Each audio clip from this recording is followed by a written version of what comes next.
Pandian store சீரியல்ல இப்போ ஒரு அதிர்ச்சியான திருப்பம். பாண்டியன் பழனியை வீட்டை விட்டு அனுப்பிட்டாரு.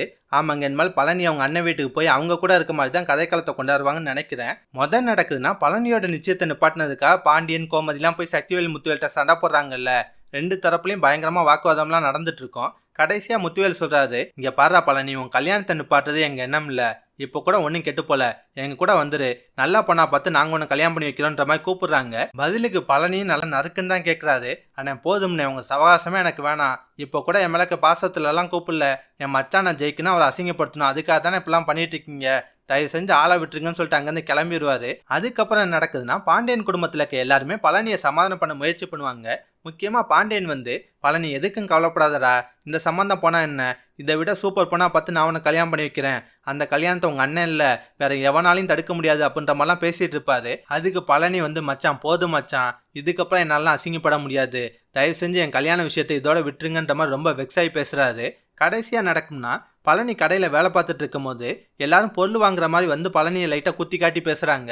என்னப்பா அவன் நிச்சயம் நின்று போச்சாமே, என்ன காரணம் அப்படின்ற மாதிரிலாம் நக்கல் பண்ணி பேசுவாங்க. அதெல்லாம் பார்த்து செந்திலுக்கு பாண்டியனுக்குலாம் டென்ஷன் ஆகுது. பழனிக்கு சப்போர்ட் பண்ணி அவங்கள்ட்ட கோவப்பட்டுட்டு இருக்காங்க. கடைசியா கதிர் அங்க வராது. மாமா கொஞ்சம் டிஸ்டர்பா இருப்பீங்க, வாங்க போய் எங்கேயா ஜாலியா ஊர் சுத்திட்டு வரலாம் சொல்லிட்டு கூட்டு போறாரு.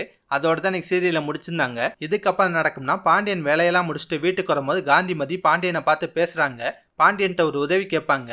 பாண்டியனை என்னத்தன்னு கேட்கும்போது காந்திமதி சொல்றாங்க, மாப்பிள்ள உங்க வீட்டில் இருக்க வர பழனி கல்யாணம் நடக்காது, கண்டிப்பா என் ரெண்டு பசங்களா அதை நடத்த விட மாட்டாங்க, அதுக்கப்புறம் என் பையனோட வாழ்க்கையே வீணா போயிடும், தயவு செஞ்சு பழனி எங்க வீட்டுக்கு அனுப்பி வச்சிருங்க மாப்பிள்ள, எனக்காக இதை பண்ணுங்க, பழனியோட வாழ்க்கைக்காக இதை பண்ணுங்கன்னு சொல்லிட்டு ரொம்ப கெஞ்சுறாங்க.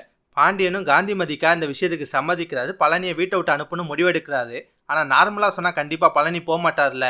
அதுக்காக பாண்டியன் என்ன பண்றாரு, பழனி அவமானப்படுத்தி தான் வீட்டை விட்டு அனுப்புறாரு. ஆமாங்க, எல்லாரும் ஒன்னா உட்காந்து சாப்பிட்டுட்டு இருக்கும் போது பாண்டியன் பழனிட்ட சொல்றாரு, பழனி பேசாம நீ உன் வீட்டுக்கே போயிடுறா, இங்க இருக்க வர உன் கல்யாணம் நடக்காது, உங்க அண்ணங்க ரெண்டு பேரும் உன் கல்யாணத்தை நடத்த விட மாட்டாங்க, நீ அங்கே போகிறது தான் உனக்கு நல்லது, எல்லாருக்கும் நல்லதுன்னுவாரு. அதுக்கு பழனி வந்து, போங்க மச்சான், எனக்கு கல்யாணமே நடக்காட்டினாலும் பரவாயில்ல, நான் எங்கேயும் போக மாட்டேன், இங்கே தான் இருப்பேன்னுவாரு. அதை கேட்டோன்னு பாண்டியனுக்கு செம டென்ஷன் ஆகுது. டேய், உனக்கு ஒரு தடவை சொன்னால் புரியாதா, நீ இங்கே இருக்கனால தான் உங்கள் அண்ணங்க தொடர்ந்து எங்கள்கிட்ட பிரச்சனை பண்ணிகிட்டே இருக்காங்க, உனக்காக நான் அவங்கள்ட்ட மல்லு கட்டிகிட்டே இருக்க முடியுமா, இங்கே பாரு, ஒழுங்கு மரியாதையே நாளைக்கு காலையில் இந்த வீட்டை விட்டு கிளம்பிடுற, இதுக்கப்புறம் இந்த சைட்லாம் வந்த உனக்கு மரியாதை இல்லை, உனக்கு எங்களுக்கு எந்த சம்மந்தம் இல்லை அப்படின்ற மாதிரிலாம் அசிங்கப்படுத்துறாரு. பழனியும் ரொம்ப எமோஷனலாகி வீட்டை விட்டு கிளம்புறாரு. இதுக்கப்புறம் பழனி என்ன முடிவெடுக்க போறாரு, காந்திமதி நினைச்ச மாதிரி அவங்க வீட்டுக்கு வந்து சக்திவேல் முத்துவேல் கூட எல்லாம் ஒன்னா இருக்க போறாரா, இல்ல பாண்டியன் வெட்டி விட்டா என்ன, நான் தனியா ஒரு வீடு எடுத்து தங்கிக்கிறேன், ஆனா எக்காந்து கொண்டு உங்க வீட்டு சைடு வரமாட்டேன்னு சொல்லிட்டு அவரும் ஒரு பக்கத்து வீம்பு பிடிக்க போறாரான்னு தெரியல. என்ன நடக்கும்னு நீங்க நினைக்கிறீங்க, மறக்காம கருத்தை கமெண்ட்ல சொல்லுங்க. இந்த வீடியோ பிடிச்சுன்னா ஒரு லைக் தட்டுங்க. நம்ம சேனல் ப்ரோமோ தமிழ் ரிவ்யூஸ் இதுவரை சப்ஸ்கிரைப் பண்ணலாம், ப்ளீஸ் கை சப்ஸ்கிரைப் பண்ணிக்கோங்க. நான் உடனே சீரியல் அப்டேட் கொடுத்துட்டே இருக்கேன். Bye guys.